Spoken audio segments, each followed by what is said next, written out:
To Be Hero X is fucking sick.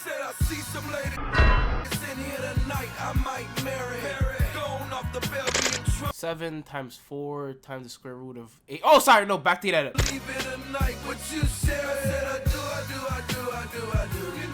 Like, comment, subscribe, it helps. Now, I'll be honest, this is an anime that I've been looking forward to for a very, very long time. Ever since I saw that it was going to be 2 different animation styles. But the issue was I waited for so long that I literally forgot this was even coming out or was going to exist or even the name of the anime itself. Until everyone started to do peeps and murmurs about this show and saying, oh my goodness, this is coming out, this is going to be super cool. But before I go into my thoughts, let me at least tell you what the story is about when it comes to Be Hero X. Now, surprisingly, the story is actually an anthology series between multiple different heroes that each get a set number of episodes, and we see their story on how they're basically going to try to become the Hero X. He said the name. He said the fucking name.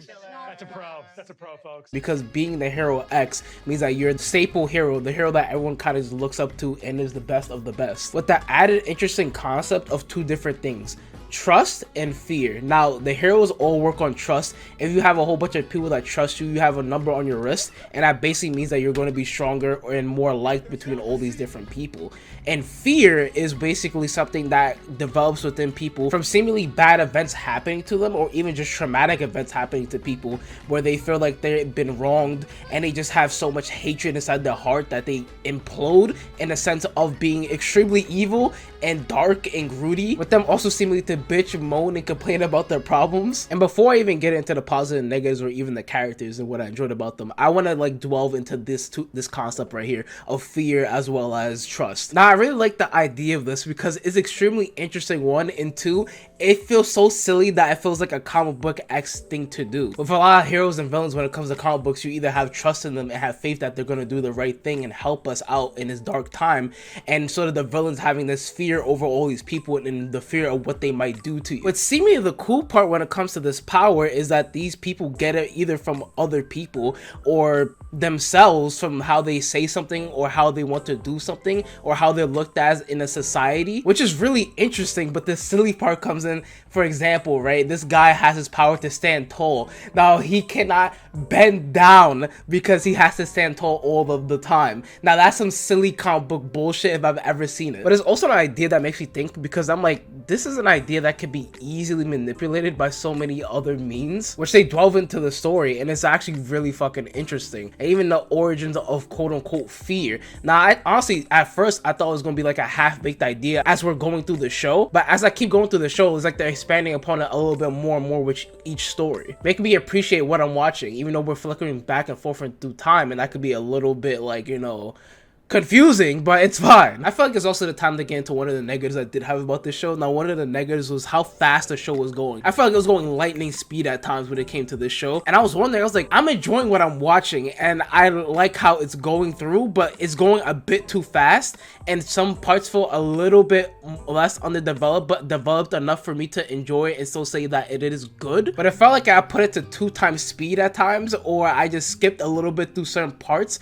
and even some of the transitioning here and there was like a bit wonky of like, okay, now we're instantly here or now we're instantly there. And I feel like the show could just kind of calm down a little bit on that. Just take your time a little bit. Like, I understand that we're gonna go through multiple other heroes and we're kind of trying to get to the point of the next person, but we have to slow down a little bit and try to transition a little bit better. But going back to the pauses, I love the 3 different animation styles that we do have in this show. Now, I didn't think it was gonna be 3, I only thought it was gonna be 2, but it's very interesting sometimes even how they transition the animation style to the next one, whether we go from the CGI or arcane looking style a little bit and then we go to a regular traditional 2D animation, then we kind of switch over to this like kind of kitty-ish animation, and it looks really nice, especially when they want to go over something that's like quickly but also important. And just like any other anthology series, I am loving how loosely they kind of connect to each other and how some other people are in those stories even for the shortest period of time, like a fucking second, making it feel like it's some pretty nice world building when they're trying to do this. But before I get into the characters and what I thought about them, I have to say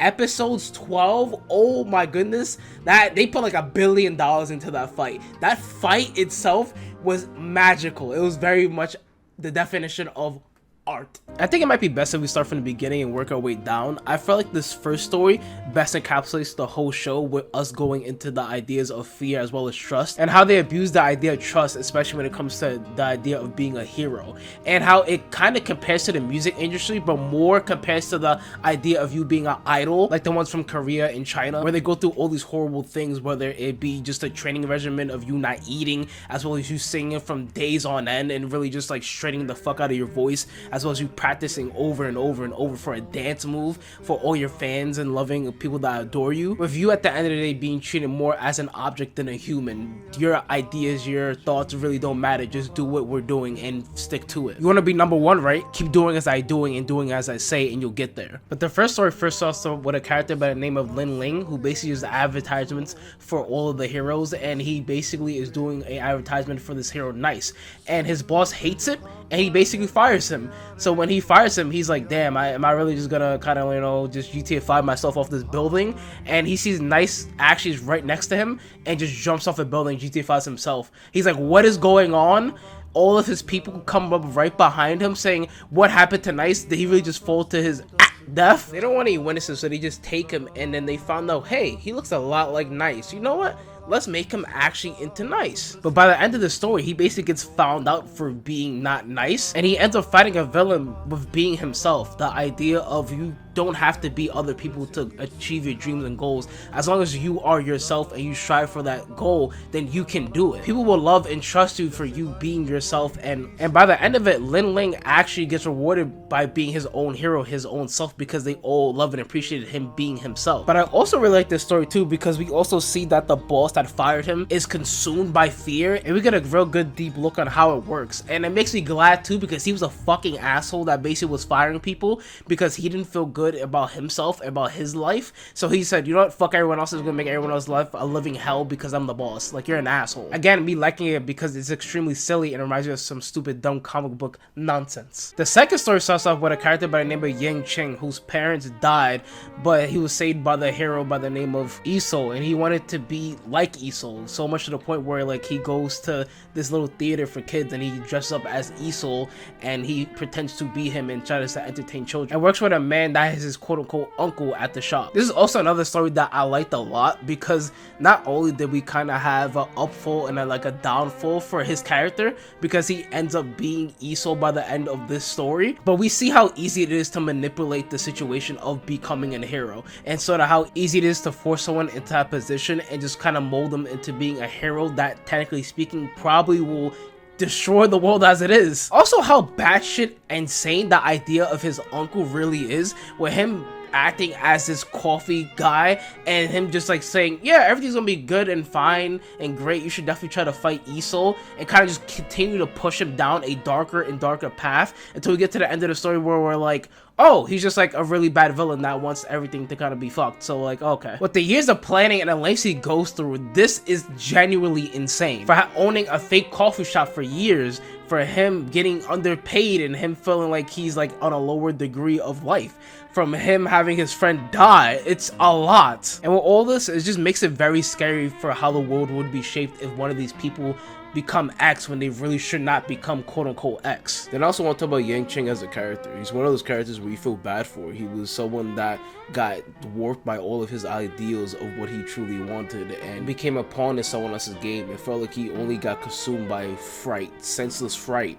The idea of him not being able to kind of make a decision and keep going with his quote-unquote uncle because of his ability of having fear. He's afraid of going back to how he was before. He's afraid of going back to that zero trust and being a nobody again. And by the end of it, sadly, he doesn't care what he has to do. He'll do anything to get to the top. Then there's Lucky Cien. I really liked Lucky Cien. She actually had a really interesting story where I enjoyed a lot of the singing in her story, with some of it feeling a bit rough, but I felt like it was rough kind of on purpose a little bit, just a little bit, just only a little bit though. But Lucky Cien, as you guessed it, her power is luck, and she basically survived a plane crash as a little baby and was put in into an orphanage where they had found out, oh, she has luck powers, and they kind of just used and abused the idea of her luck. So much so to the point where she just didn't want to stay there at that orphanage anymore, and kind of was even homeless at a certain point in time until she became a hero herself. The story was great not only for the music itself, but I also really love the idea of how easy it is to flip it on someone's head of how their power works,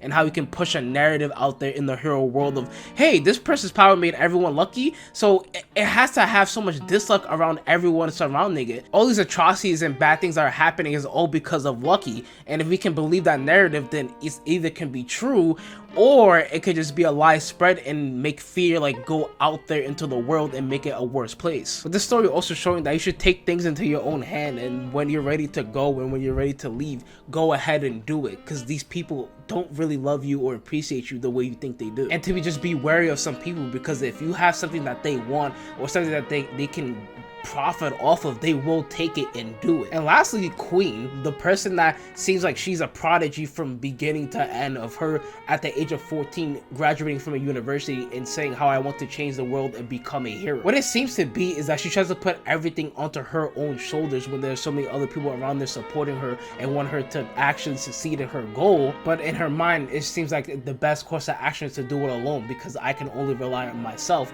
which is true and right to a degree, but you should have other people around you to help and support you, or to help you guide you through a new different pathway, so you know what you're doing is correct, especially when you get sad, lonely, or depressed, which actually happens to her.